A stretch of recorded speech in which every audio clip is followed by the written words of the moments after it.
In this presentation, created by Factory Farming Awareness Coalition and brought to you by Animal Protection of New Mexico's plant-based eating program, we're going to take a look at how factory farming affects the rise of pandemics.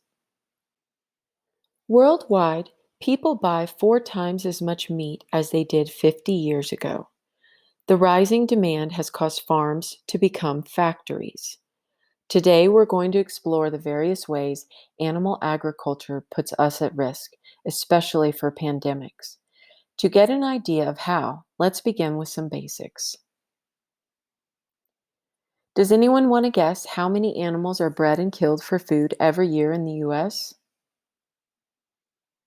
Every year in the U.S. alone, more than 10 billion land animals are raised and killed for meat, eggs, and milk.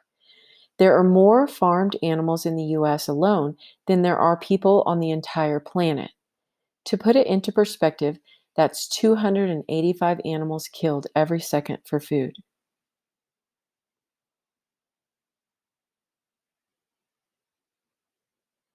So, of those 10 billion animals raised in the US, does anyone want to guess what percentage of them are raised on factory farms?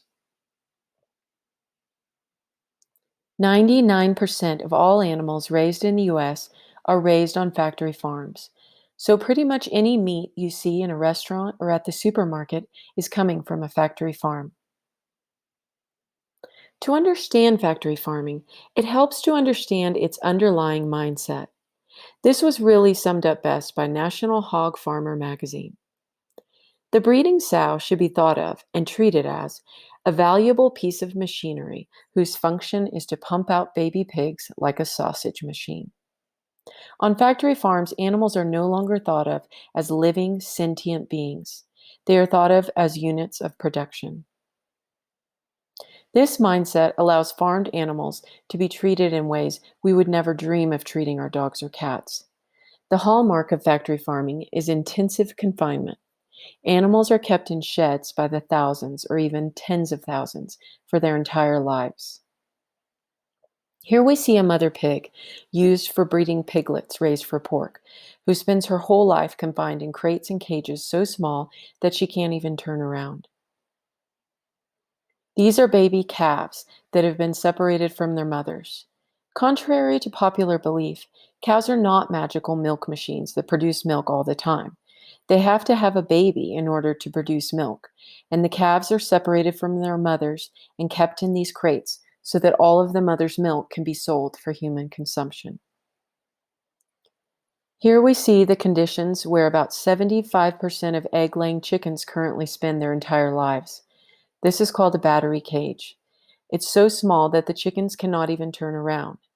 They'll spend their entire lives in there, about 1 year, until they're slaughtered. Here we see young turkeys crowded into a turkey factory farm.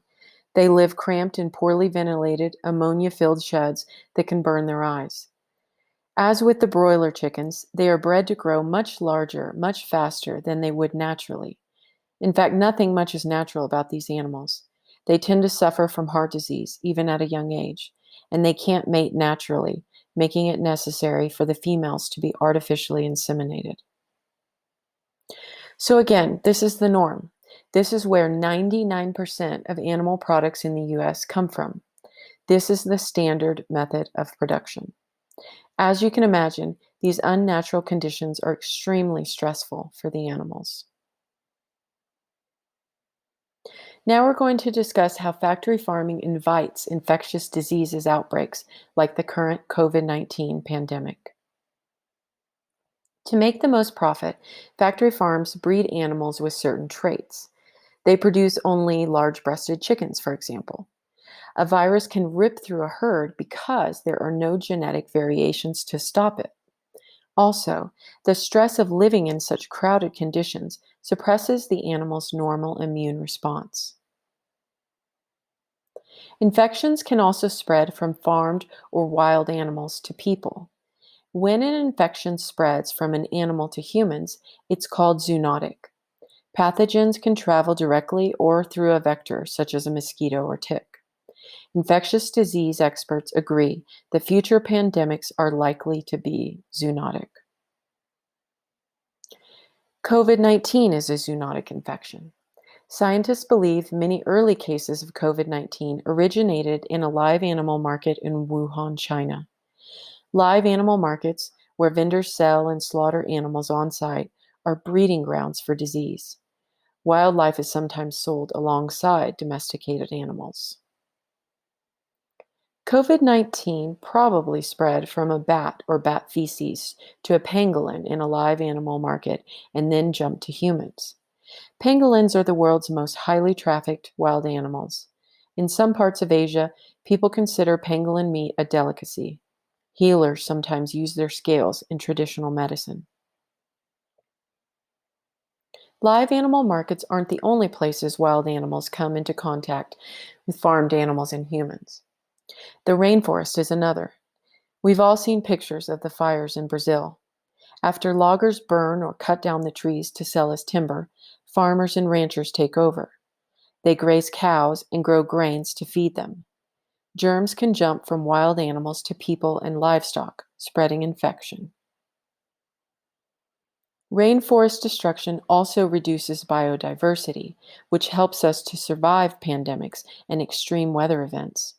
Half the world's plant and animal species live in rainforests.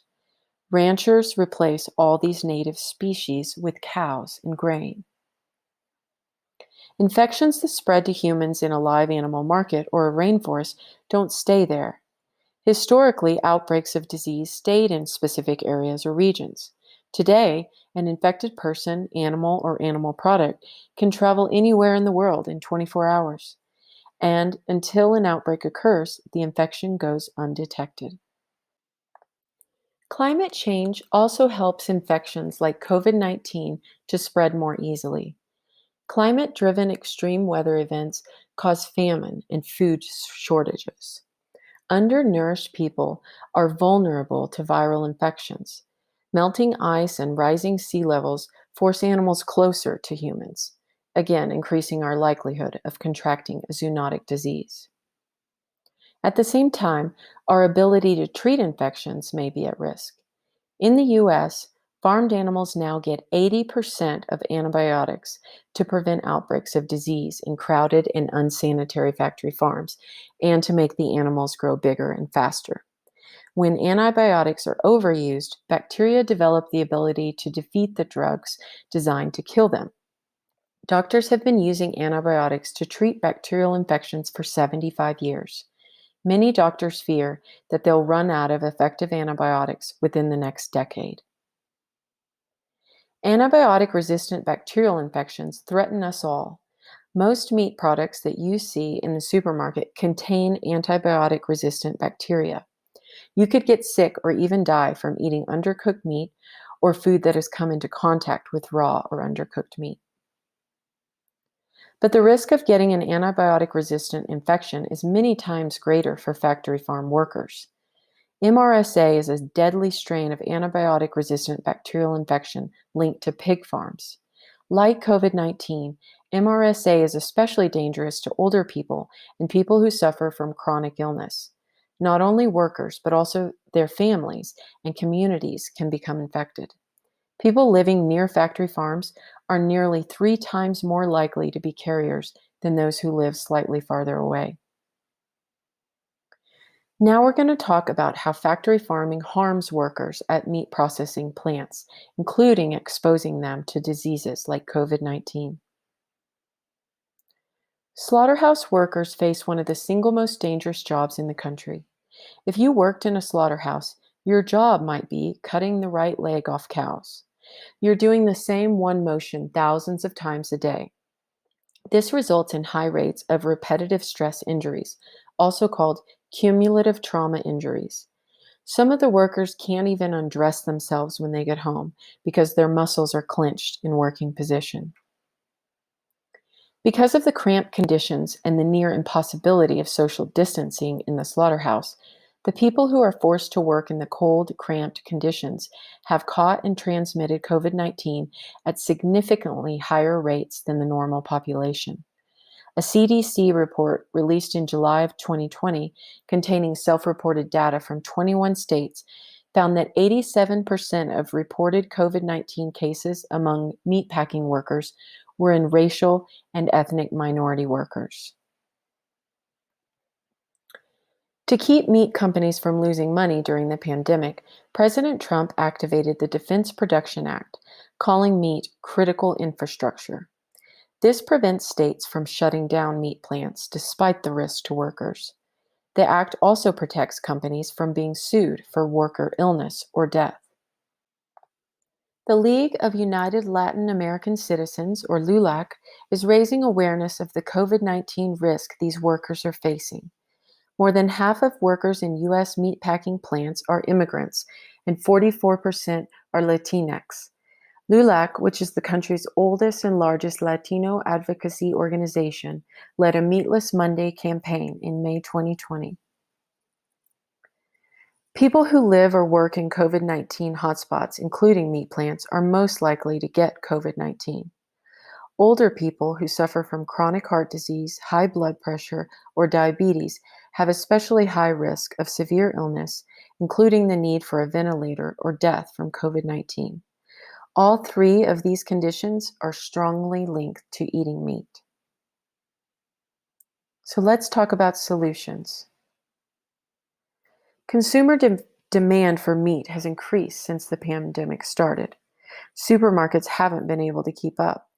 So more Americans are trying plant-based meat substitutes like the Impossible Burger and the Beyond Burger. Big supermarket chains that didn't stock plant-based meat substitutes before the pandemic are ordering them.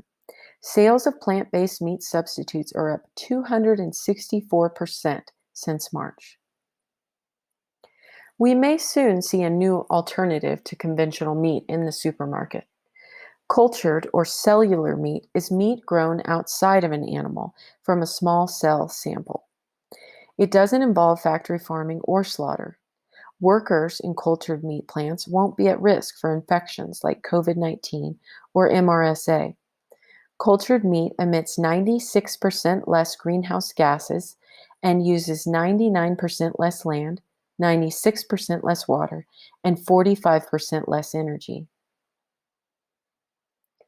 There's growing awareness of conventional meat's devastating impacts on workers, public health, and the planet. A group of organizations in the European Union have proposed a tax on meat. The group includes public health organizations, animal welfare groups, environmental organizations, and food companies. The so-called fair price tax would make up for the environmental and health cost of meat. The tax would discourage meat eating by making meat more expensive. The income would go towards making agriculture more sustainable and reducing the price of plant-based foods. Remember, it's not all or nothing. You don't have to be 100% vegan to put almond milk in your cereal. You don't have to self-identify as vegetarian in order to order a veggie burger at a restaurant. It's not about labels or being perfectly this way or that. It's about looking at the impacts of your food choices and deciding what's in line with your morals and the kind of world you want to create. Without an alternative to eating ever more meat, we should expect 1 or 2 new diseases every year, and one of them will be the next pandemic. It could make COVID-19 look like a dress rehearsal. Thank you for watching.